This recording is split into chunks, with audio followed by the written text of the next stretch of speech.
భక్తులందరికీ హరే కృష్ణ. ఈరోజు జానకి నవమి, సీతాదేవి పుట్టినరోజు. శ్రీ వాల్మీకి రామాయణం నుండి కొన్ని ప్రసంగాలను మనం చెప్పుకుంటాము. సీతాదేవి జన్మరహస్యం గురించి, సతీదేవి సీతారూపంలో రాముణ్ణి పరీక్షించడానికి ఎందుకు వచ్చింది, అలాగే సీతాదేవిని అగ్ని పరీక్ష చేయమని శ్రీరాముడు ఎందుకు ఆజ్ఞాపించాడు, సీతాదేవి ఎవరు అసలు, ఇంకొకరున్నారు ఛాయాసీత. ఛాయాసీత ఎవరు? సరే, ఈ ఛాయాసీత ఎప్పుడైతే రామాయణం శ్రీ రాముని లీలలు సమాప్తం అయిపోయిన తర్వాత ఛాయాసీత ఏమైపోయింది, ఈ విషయాల అన్నిటి గురించి మనం ఈరోజు చెప్పుకుంటాము. ఒకసారి కైలాసంలో శివుడు ధ్యానిస్తున్నాడు. ఇంత అద్భుతంగా ధ్యానిస్తున్నాడు, ఇక బాహ్యజ్ఞానం లేదు ఆయనకి. శివుడు వైష్ణవానాం యథ శంభు, వైష్ణవులలో అగ్రగణుడు శివుడు. విష్ణు భక్తి చేయడానికి శివుని యొక్క ఆశీర్వాదం, కృప ఆవశ్యకతం. సర్వసాధారణంగా ఈ లోకంలో విష్ణు భక్తి చేసేవారందరూ కూడా శివుని కృపకై ప్రార్థించాలి. శివుని కృప అయితేనే విష్ణు భక్తి కలుగుతుంది. విష్ణు భక్తులు తప్పకుండా శివుని కృప పొంది విష్ణు భక్తిని చేయగలరు. కానీ శివభక్తులు చాలా వరకు కూడా విష్ణు ద్వేషి, విష్ణువుని ప్రేమించరు. ప్రేమించకపోవడం అటుంచండి, ద్వేషిస్తారు. ఎంతమంది భక్తులు పూర్వం కానివ్వండి, ఇప్పుడు కానివ్వండి, హిరణ్యాక్షుడు, హిరణ్యకశిపుడు, రావణుడు, వీరందరూ కూడా విష్ణు ద్వేషులు. అందుకే శివభక్తి చాలా అద్భుతంగా చేశారు, కానీ విష్ణువుని ద్వేషించేవారు. ఫర్ ఎగ్జాంపుల్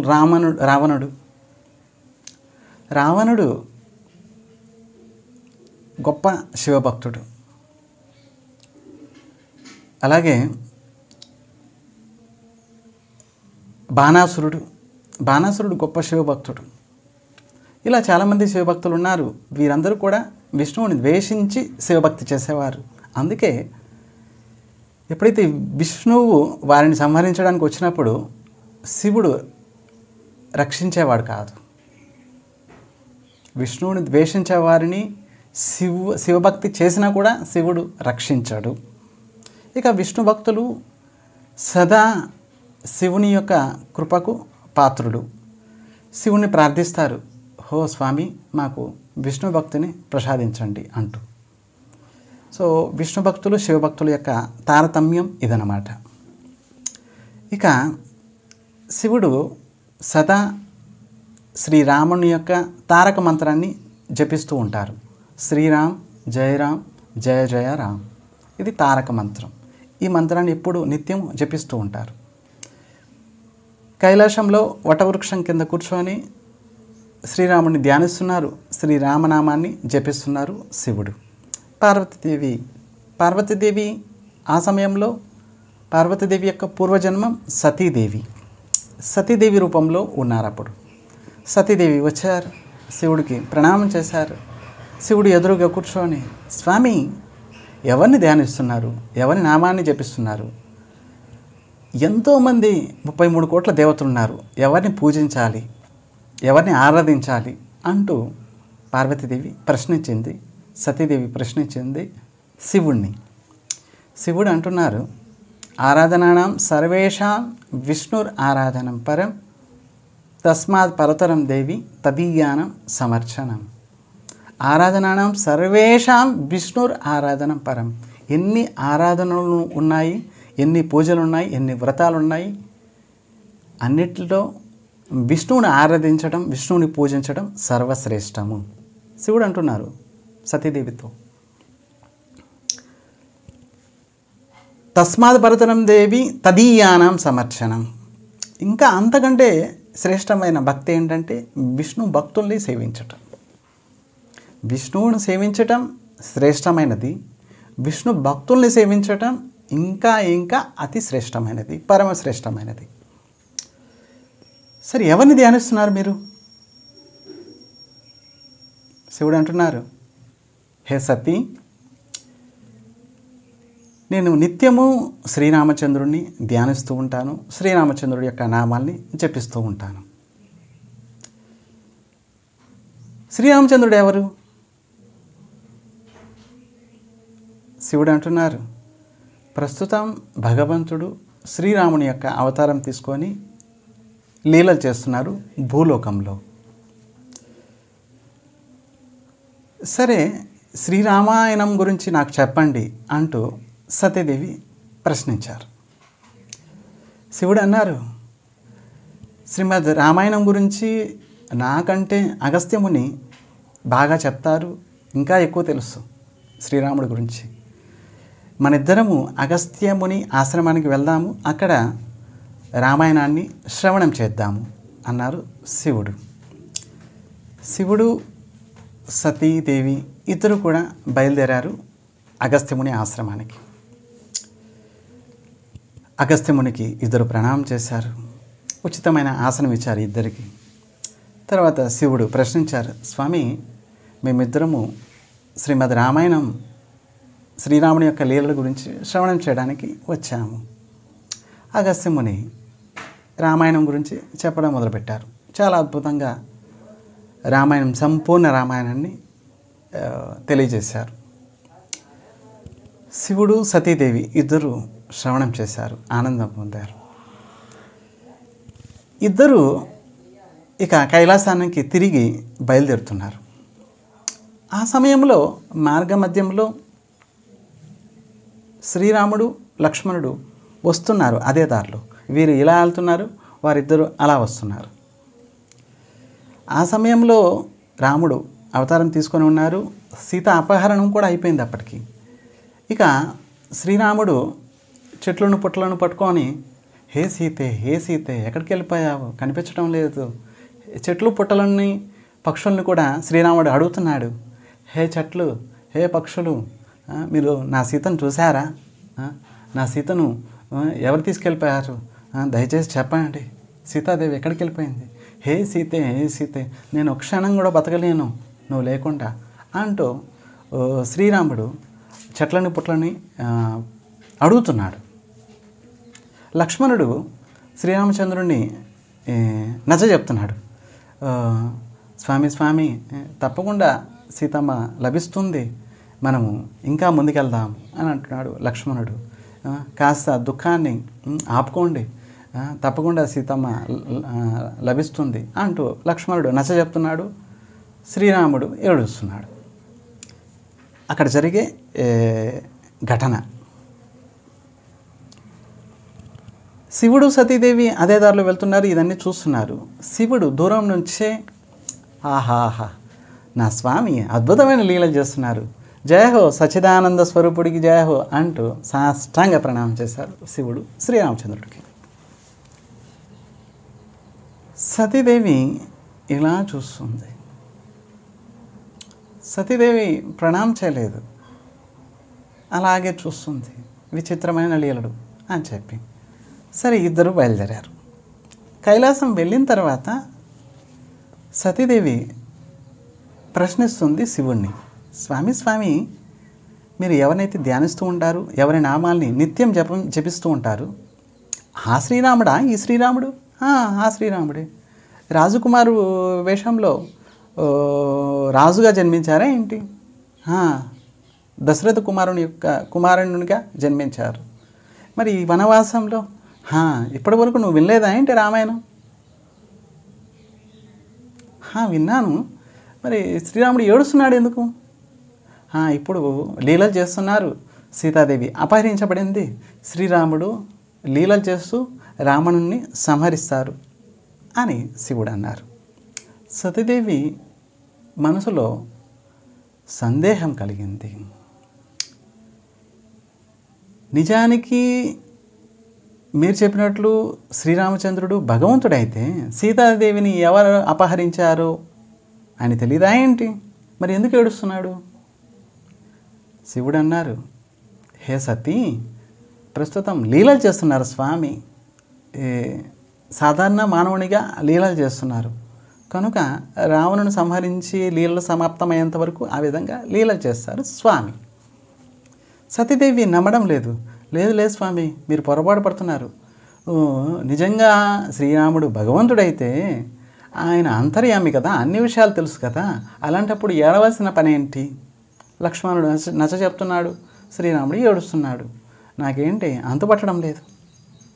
ఒకసారి మీరు అన్నట్లుగా ఆయన భగవంతుడైతే ఒకసారి నేను పరీక్షిస్తాను అని అన్నది సతీదేవి.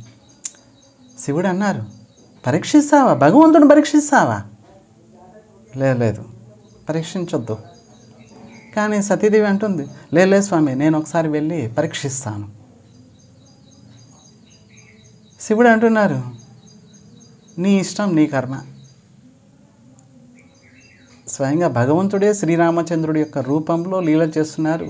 అందుకే కదా నేను సాష్టాంగ ప్రణామం చేశాను, సచ్చిదానంద స్వరూపుడని సాష్టాంగ ప్రణామం చేశాను దూరం నుంచి. కనుక పరీక్షించాల్సిన అవసరం లేదు. ఇప్పటి వరకు రామాయణం విన్నాం కదా అగస్త్యముని దగ్గర, ఏం విన్నావేంటి? సతీదేవి అన్నది, సరే స్వామి, మీరు విన్నాను, మీరు చెప్పినట్లుగా నాకు అర్థమైపోయినాయి అన్ని విషయాలు, ఒకసారి నేను వస్తాను అని చెప్పి సతీదేవి అంతర్ధానమై ప్రకటమైంది దండకారణ్యంలో. సతీదేవి ఆలోచించింది, శ్రీరాముడు నిజంగా భగవంతుడా ఏంటి? మా స్వామి చెప్పినట్లుగా శ్రీరాముడు నిజంగా భగవంతుడా ఏంటి? సరే పరీక్షిస్తాను. ఈ జట నారవస్త్రాలు ధరించి సీతే సీతే అని చెట్టు పుట్టలు పట్టుకొని ఏడుస్తున్నారు, ఈయన భగవంతుడా ఏంటి? సరే పరీక్షిస్తాను అంటూ సతీదేవి వెళ్ళింది. ఏ రూపంలో వెళ్ళింది? సీతా రూపంలో వెళ్ళింది. సీతమ్మ వారి రూపంలో వెళ్ళింది. ఎదురుగా శ్రీరామచంద్రుడు ఇలా వస్తున్నారు, ఎదురుగా సీతాదేవి అంటే సతీదేవి సీతా రూపంలో ఎదురుగా వెళ్ళింది. శ్రీరామచంద్రుడు ఎప్పుడైతే చూశారు, ప్రణామం చేశారు. శ్రీరామచంద్రుడు సతీదేవికి, సీతా రూపంలో ఉన్న సతీదేవికి ప్రణామం చేశారు. ఓ సతీ, మీ స్వామి శివుడు ఎక్కడున్నారేంటి? ఏం చేస్తున్నారేంటి? అంతా కుశలమంగళమే కదా, మరి శివుని వదిలేసి ఈ అరణ్యంలో ఎందుకు తిరుగుతున్నావు అని అన్నాడు. సతీదేవికి అర్థమైపోయింది, తలకాయ వంచుకుంది. అరే నిజంగా శ్రీరామచంద్రుడు భగవంతుడు, అంతర్యామి. నేను సీత రూపంలో వచ్చినా కూడా వెంటనే తెలిసిపోయింది నేను శివుడి యొక్క భార్యని, సతీదేవిని అని తెలిసిపోయింది. ఇక సతీదేవి ఒక్క క్షణం కూడా అక్కడ లేదు, అక్కడ నుంచి అంతర్ధానం అయిపోయింది. లక్ష్మణుడు కనిపించడం లేదు, కానీ శ్రీరామచంద్రుడికి మాత్రమే కనిపిస్తుంది. అక్కడ నుంచి అంతర్ధానం అయిపోయి కైలాసం వెళ్ళిపోయింది. కైలాసం వెళ్ళిపోయి ఈ విషయాలన్నీ కూడా శివుడు ధ్యానంలో గమనిస్తున్నాడు, ఏం జరుగుతుంది అక్కడ. ఎప్పుడైతే సతీదేవి వచ్చి శివుడి ప్రణామం చేసింది, స్వామి ఎక్కడికి వెళ్ళావేంటి? శివుడు తెలియనట్లుగా అడుగుతున్నాడు. సతీదేవి అనేది, నేను మీరు ఎవరినైతే ధ్యానిస్తూ ఉంటారు, ఎవరి నామాలని జపిస్తూ ఉంటారు, ఒకసారి వెళ్ళాను, మీరు ప్రణామం చేశారు కదా, అలాగే నేను అప్పుడు ప్రణామం చేయలేదు, అందుకే ఇప్పుడు వెళ్ళి ప్రణామం చేసి వచ్చాను. మీరు ఎలా ప్రణామం చేశారు సచ్చిదానంద స్వరూపుడని, నేను కూడా ప్రణామం చేసి వచ్చేసాను అని అబద్ధం చెప్పింది సతీదేవి. శివుడికి అన్ని విషయాలు తెలుసు. అరే సతీదేవి నా భార్య సీతా రూపంలోకి వెళ్ళింది అంటే జగజ్జనని సీతా రూపం తీసుకుంది కాబట్టి ఈవిడకి నేను స్పర్శ చేయకూడదు అంటూ దూరం పెట్టడం మొదలుపెట్టాడు శివుడు. సతీదేవిని దూరం పెడుతున్నాడు. దగ్గరకు వస్తున్నా కూడా అక్కడే కూర్చో, దగ్గరికి రావాకు అని. సతీదేవికి అర్థమైపోయింది విషయం. అరే ఏంటి శివుడు నన్ను దూరం పెడుతున్నాడు.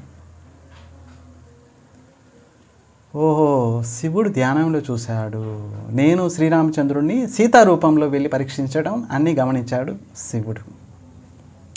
ఇక సతీదేవి తన శరీరాన్ని త్యాగం చేయడానికి సంకల్పించింది. ఇక తర్వాత విషయాలు, ఒకసారి ఏం జరిగింది, దక్ష ప్రజాపతి గొప్ప యజ్ఞం చేస్తున్నారు. దక్షుని యొక్క కుమార్తె సతీదేవి. ఇక ఆ యజ్ఞంలో శివుణ్ణి అవమానించబడ్డారు. ఈ విషయాలన్నీ, ప్రసంగాలన్నీ చాలా విస్తృతంగా శ్రీమద్ భాగవతంలో ఉన్నాయి. శివుణ్ణి అవమానించడం గమనించింది సతీదేవి. ఆ యజ్ఞాగ్నిలో తన శరీరాన్ని త్యజించింది. తర్వాత సతీదేవి పార్వతి రూపంలో పర్వతరాజు కుమార్తెగా మళ్ళీ ప్రకటమైంది. మళ్ళీ శివుణ్ణి వరించింది. ఇక సీతాదేవి జన్మ రహస్యం గురించి చెప్పుకుంటాం. రావణుడు అన్ని లోకాలని జయించిన తర్వాత ఇక అందరూ నా సేవకులు అంటూ లంకలో మహారాజుగా బంగారు లంకని పాలిస్తున్నాడు. అందరినీ జయించేశాను, మృత్యువుని జయించేశాను, ఇక నాకు తిరుగులేదు అంటూ రావణుడు అహంకారంతో విర్రవీగిపోయాడు. కొంతమంది రాక్షసులు వెళ్ళారు రావణుడి దగ్గరికి.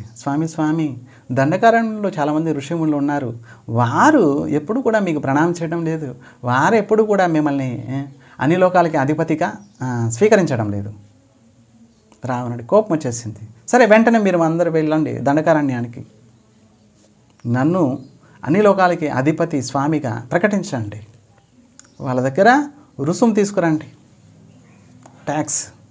మరి అన్ని లోకాలకి నేను అధిపతి అంటే దండకారణ్యానికి కూడా నేనే కదా అధిపతిని, కనుక మీరు వెళ్ళండి, ప్రకటించండి. అప్పుడు కొంతమంది రాక్షసులు వెళ్ళారు దండకారణ్యం. అగస్త్యముని ఇంకా వేల కొలది ఋషిముళ్ళు అక్కడ తపస్సు చేస్తున్నారు.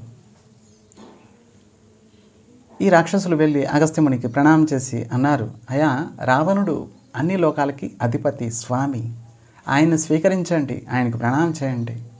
మీరు కరము రుసుముకు తీసుకురమ్మని చెప్పారు, మీరు మాకు కొంత రుసుము ఇవ్వండి, మేము తీసుకెళ్తాం. అగస్త్యమునికి విషయం అర్థమైపోయింది. సరే, అన్ని లోకాలకి అధిపతి స్వామి శ్రీరాముడు నారాయణుడు, సరే అని చెప్పి అగస్త్యముని ఏం చేశారు, ఒక ముళ్ళుని తన వేలుకి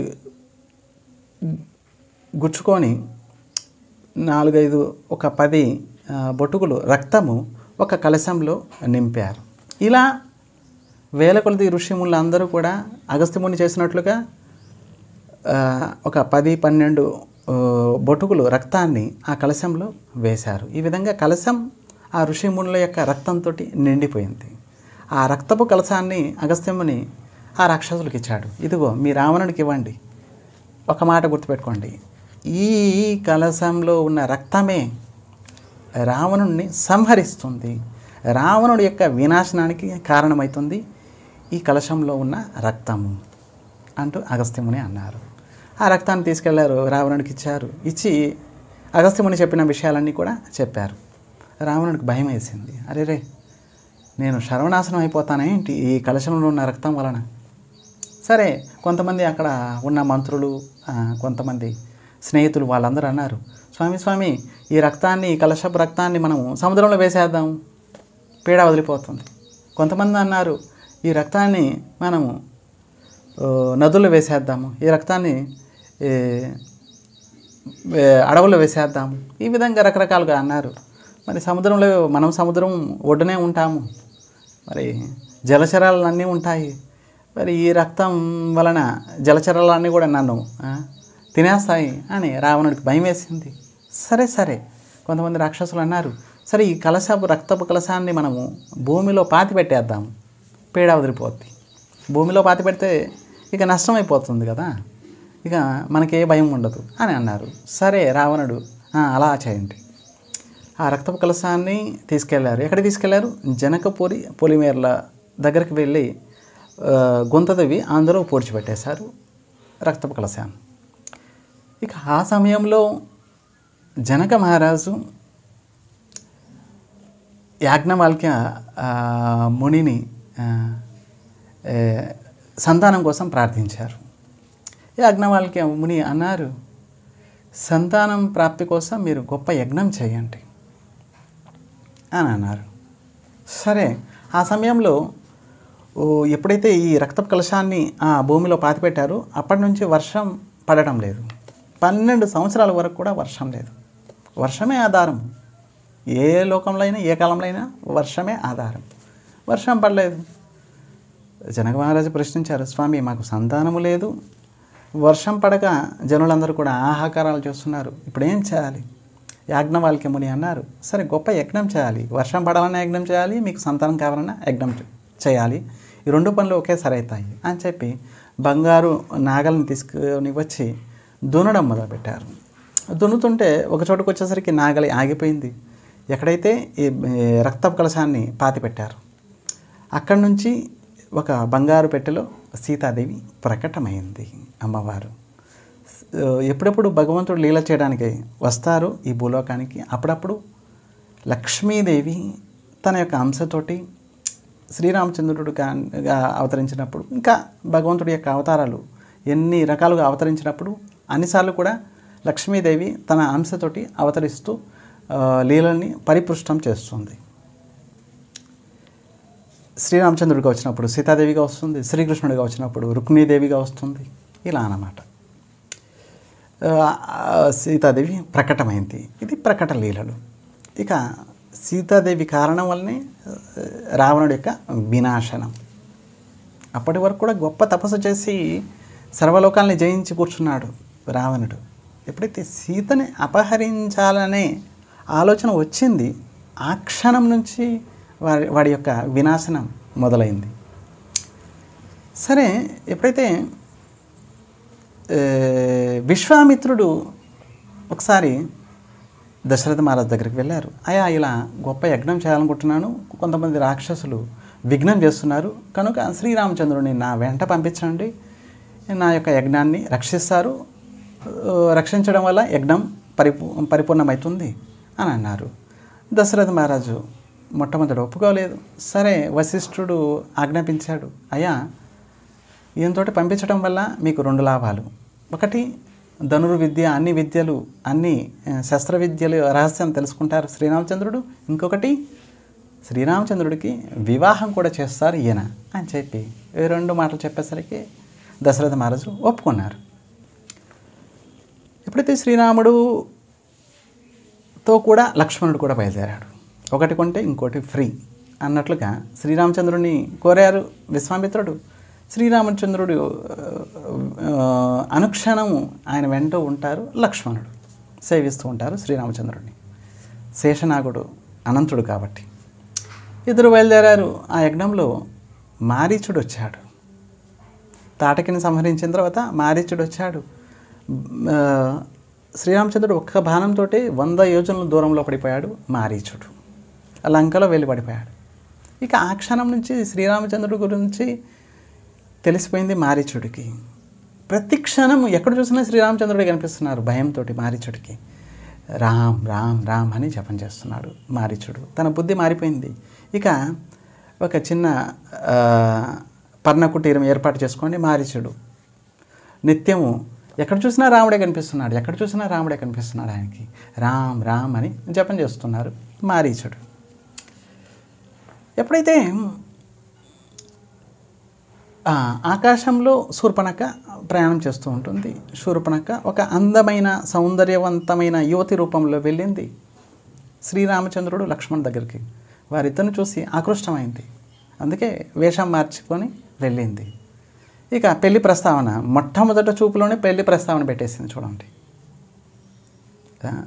లవ్ ఎట్ ఫస్ట్ సైట్ అని ఏదో అంటారు కదా. మొట్టమొదటి చూడగానే శ్రీరాముడితోటి ప్రేమ ఏర్పడిపోయింది. ప్రేమ ఏర్పడింది, వెంటనే పెళ్లి చేసుకుందాం పదా అని అంటుంది. నా అంత అందము ఇంకెవరు లేరు, మీరు తప్ప, అందుకే ఇన్ని రోజుల నుంచి నేను పెళ్లి చేసుకోలేదు అని అన్నది శూర్పణఖ. ఇక తర్వాత లక్ష్మణుడు బుద్ధి చెప్పాడు. శూర్పణఖ వెళ్ళింది రావణుడి దగ్గరికి. ఏం చెప్పింది? అన్నయ్య చూడు, చెవులు ముక్కులు కోసారు, నా అవస్థ చూడు, ఎవరు నిన్ను కోసారు? నీ కోసం ఒక అందమైన యువతిని చూశాను, ఆవిడని తీసుకొస్తుంటే ఒక ఇద్దరు రాజకుమారులు ఆవిడని రక్షిస్తున్నారు, వారిద్దరి వల్లే నాకు ఈ అవస్థ అయింది, నీ కోసం వెళ్ళాను అని శూర్పణఖ అబద్ధం చెప్పింది వెళ్ళి. రావణుడు పాపం, అయ్యో నా చెల్లెలు నా కోసం ఒక యువతిని వస్తుంటే పాపం చెవులు ముక్కలు కోసి పంపించారు. శూర్పణఖ అంటుంది, మండోదరి ఆవిడ యొక్క కాలి గోటికి కూడా సమం కాదు, అంత అద్భుతమైన సౌందర్యవంతమైన ఒక యువతిని చూశాను, ఆమెని నీ కోసం తీసుకురావడానికి ప్రయత్నించాను, చూడు నా అవస్థ ఏమైందో అని అన్నది శూర్పణఖ. ఇక వెంటనే రాక్షసుల్ని 16,000 మంది రాక్షసుల్ని కరుడు, త్రిశరుడు సైన్యాధిపతులను పంపించాడు. అందరిని సంహరించాడు శ్రీరామచంద్రుడు. ఇక సీతాదేవిని పొందడానికి రావణుడు ఏం చేశాడు? మారీచుడు దగ్గరికి వెళ్ళాడు. నువ్వు నాకు సాయం చేయాలి, ఎందులో సీతని అపహరిస్తాను, నువ్వు బంగారు లేడీ రూపంలో వెళ్ళు. సీతాదేవి ఆ లేడీ కోసం ప్రార్థిస్తుంది శ్రీరామచంద్రుడిని. శ్రీరామచంద్రుడు దూరంగా వెళ్తారు. ఆ సమయంలో నేను సీతని అపహరించగలను. శ్రీరామచంద్రుడు ఉన్నంత వరకు నేను అపహరించలేను, లక్ష్మణుడు ఉన్నంత వరకు నేను అపహరించలేను, కనుక నువ్వు ఏదో విధంగా వెళ్ళి నాకు సహాయం చెయ్యి అంటూ రావణుడు ప్రార్థించాడు మారీచుడిని. మారీచుడు ఎంతో నచ్చజెప్పాడు. అయ్యా, ఆయన ఒక్కసారి బాణం వేస్తేనే 100 యోజనల దూరంలో పడిపోయాను, అప్పటి నుంచి రామ రామ రామ రామ అంటూ ఎక్కడ చూసినా రాముడే నాకు కనిపిస్తున్నాడు, కనుక రాముడితో పెట్టుకోకండి. ఇంకొక విషయము, మీకు అన్నీ ఉన్నాయి, బంగారు లంక ఉంది, అన్నీ ఉన్నాయి కదా, అందమైన యువతులు ఎంతోమంది ఉన్నారు, జగజ్జనని సీతని అపహరించడం ఉచితం కాదు, కనుక దయచేసి వెళ్ళిపోండి అని అన్నారు. ఎంతో నచ్చజెప్పారు. రావణుడు వెళ్ళిపోయాడు లంకకి. వెళ్ళిన తర్వాత మళ్ళీ వచ్చాడు. చూడండి, మళ్ళీ వచ్చాడు. ఎప్పటి వరకు శూర్పణఖ రామలక్ష్మణ్ దగ్గరికి వెళ్ళలేదో అప్పటి వరకు కూడా రామాయణం అంతవరకే. 14 సంవత్సరాలు అయిపోయిన తర్వాత ఇక శ్రీరామచంద్రుడు, సీత, లక్ష్మణులు అందరూ వెళ్ళిపోతారు కదా. ఇక శ్రీరామచంద్రుడు రావణుని ఎందుకు సంహరిస్తారు? శ్రీరామచంద్రుడు తన దగ్గరకు వచ్చి యుద్ధం చేసే వాళ్ళనే క్షమించి పంపించేస్తున్నాడు. ఇక రావణుని ఎందుకు సంహరిస్తాడు? ఇవి సీతాదేవిని అపహరించకపోతే శ్రీరామచంద్రుడు రావణుని సంహరించడు కదా. ఇవన్నీ లీలలు తర్వాత జరగాలి. సరే, మళ్ళీ రావణుడు వెళ్ళాడు మారీచుడి దగ్గరికి. లేదు, సీతని అపహరిస్తాను, నువ్వు ఎలాగైనా సాయం చేయి, సాయం చేస్తావా లేకపోతే చేస్తావా అన్నాడు ఒకటే మాట. మారీచుడు ఆలోచించాడు. సరే, వీడి చేతిలో చావడం ఎందుకు, శ్రీరామచంద్రుడు చేతిలో చస్తే వైకుంఠం వెళ్తాను కదా, ఇక్కడ ఉంటే వీడి చేతిలో చేస్తాను, అక్కడికి వెళ్ళినా చేస్తాను, అక్కడ చేస్తే వైకుంఠం వెళ్తాను, మరి ఇక్కడ చేస్తే నరకం వెళ్తాను, కనుక నేను శ్రీరామచంద్రుడు చేతిలో పోవడం అతి ఉత్తమ వైకుంఠ ప్రాప్తి కలుగుతుంది నాకు అని చెప్పి అనుకున్నారు. సరే, సీత అపహరించే ముందుగా కొన్ని ఘటనలు ఘటించాయి. దేవతలందరూ వచ్చి రహస్యంగా శ్రీరాముడిని ప్రార్థించారు. స్వామి తర్వాత జరిగే లీలలు ఏంటంటే, రావణుడు వస్తారు, సీతను అపహరిస్తారు, కనుక సీతాదేవిని అగ్నిదేవుడు రక్షిస్తూ ఉంటాడు. ఈ సీతాదేవి రూపంలో ఛాయా సీత ఉంటుంది. ఈ ఛాయా సీతని అపహరిస్తాడు రావణుడు. అపహరించిన తర్వాత మళ్ళీ లీలలు సమాప్తమయ్యే ముందు అయోధ్యకు వెళ్ళే ముందుగా ఛాయాసీత మళ్ళీ అగ్నిదేవుడు తీసుకుంటారు, మళ్ళీ సీతాదేవిని మీకు అప్పచెప్తారు అని దేవతలందరూ ప్రార్థించారు. శ్రీరామచంద్రుడు ఒప్పుకున్నారు. ఒరిజినల్ సీతాదేవిని దేవతలు తీసుకెళ్లారు, అగ్నిదేవుడు తీసుకెళ్లారు. ఆ సీతాదేవి రూపంలో ఛాయాసీతని అక్కడ పెట్టారు. ఈ విషయాలు దేవతలకు తెలుసు, శ్రీరామచంద్రుడు తెలుసు, లక్ష్మణుడికి కూడా తెలియదు. సరే, రావణుడు సీతను అపహరించడానికి ఎన్నో రకాలుగా పథకాలు వేశాడు. సరే, మారీచుడు బంగారు లేడీ రూపంలో ఆ పర్ణకుటీరం దగ్గర గంతులేస్తూ కనిపించాడు. సీతాదేవి చూసింది, అబ్బా బంగారు జింక, ఆ యొక్క జింక ఎందు ఆకృష్టమైంది, ఆకర్షింపబడింది. ఒరిజినల్ సీత అయితే ఆవిడ తెలియదా ఏంటి? అరే సీత బంగారు జింక ఎక్కడైనా ఉంటుందా ఏంటి? ఈ ఛాయా సీత కాబట్టే బంగారు లేడీ యందు ఆకృష్టమైంది, ఆకర్షింపబడింది. శ్రీరామచంద్రుని ఆజ్ఞాపించింది, స్వామి ఆ బంగారు జింక కావాలి. శ్రీరాముడు అన్నారు, ఆ బంగారు జింక లాగా కనిపిస్తుంది, నిజంగా బంగారు జింక కాదు అని అన్నారు. లేదు నాకు అదే కావాలి. సరే ఏది ఏమైనప్పటికీ కూడా నాకు ఆ బంగారు జింక కావాలి. శ్రీరామచంద్రుడు అన్నారు, మరి అది లభిస్తుందా ఏంటి? పట్టుకోవడానికి వెళ్తే లభించదు అది. కనుక శ్రీరామచంద్రుడు బయలుదేరారు. సరే ఏదో విధంగా నాకు ఆ జింకని ఇవ్వండి, ఏదేమైనప్పటికీ కూడా ఆ జింక నాకు కావాలి అంటూ సీతాదేవి ప్రార్థించింది. శ్రీరామచంద్రుడు జింకను పట్టుకోవడానికి వెళ్ళారు. ఇక తర్వాత ఎన్నో రకాల లీలలు జరిగాయి. సరే ఎప్పుడైతే సీతాదేవి అపహరించబడింది, అపహరించిన తర్వాత రావణుడిని తీసుకెళ్ళాడు. ఇక తర్వాత లీలలు అనేకం. ఎప్పుడైతే శ్రీరామచంద్రుడు రావణ్ణి సంహరించి సీతాదేవి మళ్ళీ వచ్చిన తర్వాత అందరూ ఎదురుగా శ్రీరామచంద్రుడు అంటున్నారు, సరే ఇంతకాలం నువ్వు లంకలో ఉన్నావు కదా, అగ్ని పరీక్ష చేయాలి అని అన్నారు శ్రీరామచంద్రుడు. లక్ష్మణుడు, సుగ్రీవుడు వీళ్ళంతా కూడా ఆశ్చర్యపోయారు. శ్రీరామచంద్రుడు ఏంటి ఇలా మాట్లాడుతున్నారు? నిజానికి అగ్ని పరీక్ష వెనుక రహస్యం ఏంటి? సీతాదేవి అగ్ని పరీక్ష చేస్తే, ఈ ఛాయా సీత అగ్ని పరీక్ష చేస్తే ఒరిజినల్ సీత వస్తుంది. అందుకనే శ్రీరామచంద్రుడు అగ్ని పరీక్ష చేయించారు. సరే ఛాయా సీత అగ్ని పరీక్ష చేసింది, ఒరిజినల్ సీత వచ్చేసింది. ఛాయా సీతని అగ్నిదేవుడు తీసుకెళ్లారు. ఇక ఒరిజినల్ సీతతోటి పుష్పక విమానంలో వానలతో కలిసి, లక్ష్మణుడితో కలిసి శ్రీరామచంద్రుడు అయోధ్యలో ప్రవేశించారు. ఇక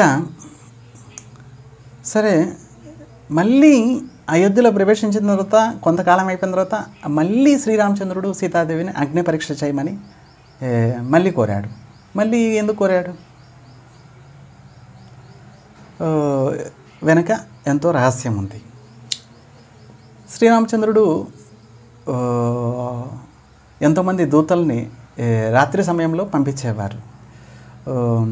జనులు తన యొక్క రాజ్యంలో సుఖంగా ఉన్నారో లేదో కనుక్కోవడానికి దూతలు వెళ్ళేవారు, అన్ని చోట్ల పరీక్షించేవారు, చూసేవారు. శ్రీరామచంద్రుడు గురించి ఏమేమి చెప్పుకుంటున్నారు అక్కడ ఉన్న జనాలు, అయోధ్యవాసులు అందరూ గొప్పగా చెప్పుకుంటున్నారు. కానీ ఒకచోట ఒక చాకలివాడు తన భార్యతోటి అంటున్నారు, దూతలు బయట వింటున్నారు. చాకలివాడు అంటున్నారు తన భార్యతోటి, నేనేమన్నా శ్రీరామచంద్రునే ఏంటి? సీతాదేవి లంకలో కొన్ని మాసాలు ఉన్న తర్వాత కూడా శ్రీరామచంద్రుడు సీతాదేవిని గ్రహించాడు, కానీ నిన్ను నేను గ్రహించను అన్నాడు ఆ చాకలివాడు. నిజానికి అంతకుముందు రోజు చాకలివాని భార్య పుట్టింటికి వెళ్ళింది. ఇక ఆ రోజు తిరిగి వస్తుండగా మార్గమధ్యంలో వర్షం పడింది. వర్షపు గాలికి పాపం ఆవిడ రాలేకపోయింది. ఆ పక్కనే ఒక ఇంట్లో కుటుంబ సభ్యులు ఉన్నారు. సరే వాళ్ళని ప్రార్థించింది, ఈరోజు రాత్రికి నేను మీ పంచలో కూర్చుంటానండి, తెల్లవారుజామునే నేను వెళ్ళిపోతాను, గాలి వర్షం వస్తుంది, ఈ చీకట్లో ఈ గాలి వర్షంలో నేను వెళ్ళలేకపోతున్నాను అని అన్నది. పాప ఆ కుటుంబ సభ్యులు ఆవిడ్ని సరే ఈ పంచలో కూర్చోమ్మా అని చెప్పి వసతి ఇచ్చారు. చాకలివాడు తెల్లవారుజామున వెళ్ళిపోయింది. చాకలివాడు అన్నాడు, రాత్రంతా ఎక్కడ ఉన్నావేంటి? ఇలా అండి గాలి వర్షము వచ్చింది, అందుకే నేను పక్కన ఒక ఇంట్లో ఆ పంచలో కూర్చొన్నాను, తెల్లవారుజామునే వచ్చాను. నేనేమన్నా శ్రీరామచంద్రుడా ఏంటి? సీతాదేవి ఈ లంకలో కొన్ని మాసాలు ఉన్న తర్వాత శ్రీరామచంద్రుడు సీతాదేవిని గ్రహించాడు, కానీ నేను మంచివాడిని, నువ్వు పరకొంపలో ఒక రాత్రి ఉంటే నేను ఎందుకు గ్రహిస్తాను, వెళ్ళు, నువ్వు ఎక్కడున్నావో నిన్న రాత్రి అక్కడికే వెళ్ళిపో అని అన్నాడు చాకలివాడు. ఈ మాటలు దూతలు పాపం వెళ్ళి శ్రీరామచంద్రుడితోటి అన్నారు. అప్పుడు శ్రీరామచంద్రుడు సరే, జనుల యొక్క లోకం యొక్క అపవాదానికి శ్రీరామచంద్రుడు, ఇవన్నీ లీలలు అనమాట, జనుల అపవాదానికి అపనిందకి భయపడిపోయారు శ్రీరామచంద్రుడు. సరే, అగ్ని పరీక్ష చేశారు, జనాలు అనుకుంటున్నారు అగ్ని పరీక్ష చేశారు అక్కడెక్కడో, మరి ఇక్కడ చేయలేదు కదా అగ్ని పరీక్ష అని కొంతమంది జనాలు అనుకుంటున్నారు. ఇవన్నీ చూసేసరికి శ్రీరామచంద్రుడు సీతాదేవిని ఆజ్ఞాపించారు, నువ్వు అగ్ని పరీక్ష చేయాలి అని చెప్పి. తర్వాత సీతాదేవి అక్కడ నుంచి లక్ష్మణుని ఆజ్ఞాపించారు, వాల్మీకి ఆశ్రమంలో వదలమని చెప్పి. అంతకుముందు జరిగిన విషయాలు, వాల్మీకి ఆశ్రమంలో గర్భవతిగా ఉంది, అప్పుడు వాల్మీకి ఆశ్రమంలో వదలమని. నిజానికి సీతాదేవి సంకల్పించింది, తను శిశువుని జన్మించే సమయంలో ఆశ్రమంలో జన్మించాలి అని చెప్పి ఆవిడ శ్రీరామచంద్రుడిని కోరింది. ఈ వెనుక రహస్యాలు చాలా ఉన్నాయి. అందుకే శ్రీరామచంద్రుడు సీతాదేవిని వాల్మీకి ఆశ్రమానికి పంపించారు. అక్కడ లవకుశుల్ని ప్రసవించింది. తర్వాత వాల్మీకి ఋషి తన శ్రీమద్ వాల్మీకి రామాయణాన్ని లవకుశులకు ప్రదానం చేశాడు. వాల్మీకి రామాయణం పూర్తయిపోయిన తర్వాత సరే, ఎవరికి నేను ఈ వాల్మీకి రామాయణాన్ని, ఈ రామాయణాన్ని ఎవరికి బోధించాలి అని ఆలోచిస్తున్న సమయంలో స్వయంగా శ్రీరామచంద్రుడే సీతాదేవి పంపించారు కదా లవకుశుల్ని, వీరిద్దరికి బోధించమని. వాల్మీకి రామాయణాన్ని వారిద్దరికి మొట్టమొదటి బోధించాడు. ఆ పరంపరలో మన దగ్గరికి వచ్చింది వాల్మీకి రామాయణం. సరే, శ్రీరామచంద్రుడు ఆ సమయంలో చాకలివాడు అపరాధం చేశాడు. కానీ శ్రీరామచంద్రుడు సాధారణమైన ఒక మహారాజు రూపంలో లీల చేస్తున్నారు కాబట్టి ఆ సమయంలో ఆయన ఏం అనలేదు. కానీ కృష్ణావతారంలో ఆ చాకలివాడే రజకుడుగా జన్మించాడు, కంసుడు యొక్క సేవకుడుగా. కంసుడు బట్టలు ఉతకడం, కంసుడుని సేవించడం ఈ రజకుడు యొక్క పని. ఎప్పుడైతే శ్రీకృష్ణుడు, బలరాముడు, గోపబాలుడు అందరూ కలిసి మధురలో ప్రవేశించారు, ఆ చాకలివాడే రజకుడు రూపంలో బట్టలన్నీ ఉతికి ఎండబెడుతున్నాడు. ఆ సమయంలో గోపబాలుడు చూశారు, కృష్ణ ఆ బట్టలు మాకు కావాలి. కృష్ణుడు వెళ్ళి అడిగాడు, అయ్యా ఈ బట్టలన్నీ మా వాళ్ళకి ఇచ్చేసేయండి. రజకుడు ఇలా చూశాడు, మీరు ఆవులు తోలుకునే వాళ్ళు, ఇవి కంసుడు యొక్క బట్టలు, కంసుడు మహారాజు, మీరు యోగ్యవంతులు కాదు అని అన్నాడు. కృష్ణుడు ఒకటే ఒక చెంపదెబ్బ ఇచ్చాడు. ఇవ్వడంతో మెడకాయ నుంచి తలకాయ ఎగిరిపోయింది. సరే, ఇప్పుడైతే శ్రీరామచంద్రుడు లీలలన్నీ సమాప్తం చేసి ఇక వెళ్ళిపోతున్నారు. సీతాదేవి అంతర్ధానం అయిపోయింది, శ్రీరామచంద్రుడు అంతర్ధానం, ఇక వెళ్ళిపోతున్నారు. లక్ష్మణుడు అంతకుముందే అంతర్ధానం అయిపోయారు. ఇక శ్రీరామచంద్రుడు అయోధ్యవాసితో సహా బయలుదేరడానికి వెళ్ళిపోతున్నారు. అప్పుడు ఆ సమయంలో ఛాయాసీత వచ్చింది. ఛాయాసీత వచ్చి ప్రార్థిస్తుంది, స్వామి నన్ను కూడా గ్రహించండి. అప్పుడు శ్రీరామచంద్రుడు అన్నారు, నేను సీతాదేవిని తప్ప ఇంకెవరిని గ్రహించను. చూడండి, ఎప్పుడైతే సీతాదేవిని వాల్మీకి ఆశ్రమానికి పంపించిన తర్వాత శ్రీరామచంద్రుడు కొన్ని వేల యజ్ఞాలను చేశాడు. మరి సీతాదేవి లేకుండా ఎలా యజ్ఞాలు చేశాడు? బంగారు సీతా విగ్రహాన్ని తన పక్కన పెట్టుకొని అన్ని యజ్ఞాలని చేశాడు శ్రీరామచంద్రుడు. కొన్ని వేల లక్షల బంగారు సీత విగ్రహాలు తయారైపోయాయి. వీరందరూ కూడా తర్వాత శ్రీకృష్ణుడి లీలలో గోపికలుగా మారారు. ఇక లీలలు సమాప్తం అయ్యేటప్పుడు ఛాయాసీత పరిగెత్తుకుంటూ వచ్చింది, స్వామి నన్ను గ్రహించండి. లేదు, మరి నా పరిస్థితి ఏంటి? ఛాయాసీత ప్రశ్నించింది. అప్పుడు శ్రీరామచంద్రుడు అన్నాడు, నేను శ్రీనివాసుడిగా కలియుగంలో అవతరిస్తాను, శ్రీ వెంకటేశ్వరుడిగా 7 కొండల మీద అవతరిస్తాను. ఆ సమయంలో నువ్వు ఆకాశరాజు కుమార్తెగా పద్మావతిగా వస్తావు అని శ్రీరామచంద్రుడు అన్నారు. సరే, మళ్ళీ దీని వెనక కొన్ని రహస్య లీలలు ఉన్నాయి. ఎప్పుడైతే శ్రీకృష్ణుడు ద్వారకాలో ఉన్నప్పుడు ద్వారకా పట్టణాలు శ్రీకృష్ణుడు, బలరాముడు అందరూ కలిసి కురుక్షేత్రానికి వచ్చారు. హస్తినాపురంలో వాళ్ళందరూ వచ్చి కురుక్షేత్రానికి వచ్చారు. మథురాలో, ద్వారకాలో, బృందావన వాసి వాళ్ళందరూ కూడా కురుక్షేత్రానికి వచ్చారు. ఎందుకు వచ్చారు? వీరందరూ వచ్చి కలిశారు సూర్యగ్రహణం సమయంలో. అందరూ వచ్చి కలిశారు. అప్పుడు యశోదమ్మ శ్రీకృష్ణుడిని తన ఒళ్ళో కూర్చోబెట్టుకుంది. అప్పుడు శ్రీకృష్ణుడి వయసు ఎంత? 100 సంవత్సరాల పైన. కానీ ఎప్పుడు చూసినా కూడా శ్రీకృష్ణుడు 16 సంవత్సరాల పిల్లవాళ్ళలాగానే ఉంటాడు. యశోదమ్మ దగ్గరికి చేర్చుకుంది. మరి కృష్ణ నీకు కొన్ని వేల వివాహాలు అయ్యానని నేను విన్నాను. శ్రీకృష్ణుడు అన్నారు, అవును, నాకు చాలా వేల వివాహాలు అయ్యాయి, 16,108 వివాహాలు అయ్యాయి. అప్పుడు యశోదమ్మ ప్రార్థించింది, కృష్ణ ఇన్ని వివాహాలు అయ్యాయి, ఒక్క వివాహానికి కూడా నన్ను పిలవలేదేంటి? ఒక్క వివాహాన్ని కూడా ఈ కళ్ళతోటి నేను చూడలేదు అని యశోదమ్మ ప్రార్థించింది. అప్పుడు శ్రీకృష్ణుడు అన్నారు, కలియుగంలో శ్రీనివాసుడిగా నేను ప్రకటమవుతాను. నీ చేతుల మీదుగా శ్రీనివాసుడికి పద్మావతికి వివాహం అవుతుంది. నువ్వు వకులాదేవిగా నువ్వు జన్మిస్తావు. ఆ సమయంలో నీ చేతుల మీదుగా మా ఇద్దరికి వివాహం అవుతుంది అని చెప్పి శ్రీకృష్ణుడు వరమిచ్చారు. మరి ఆ యశోదమ్మే వకులాదేవిగా వచ్చారు, ఆ ఛాయ సీత పద్మావతిగా వచ్చారు. మరి ఆ శ్రీరాముడే శ్రీనివాసుడిగా, ఆ కృష్ణుడే శ్రీనివాసుడిగా ఏడుకొండల మీద ప్రకటమయ్యారు. అందుకే మన ఆంధ్రులకి అందరికి కూడా కులదైవము శ్రీ వెంకటేశ్వరుడు. ఈ విధంగా ఈరోజు జానకి నవమి, సీతాదేవి పుట్టినరోజు. సీతాదేవి శ్రీమద్ వాల్మీకి రామాయణం గురించి కొన్ని ప్రసంగాల గురించి మనము ఇప్పటి వరకు కూడా మనం చెప్పుకున్నామండి. ఇంకేమైనా డౌట్లు ఉంటే మీకు దయచేసి కామెంట్లో పెట్టండి. సాధ్యమైనంత వరకు డౌట్లను నేను చెప్తాను. ధన్యవాదాలు. హరే కృష్ణ.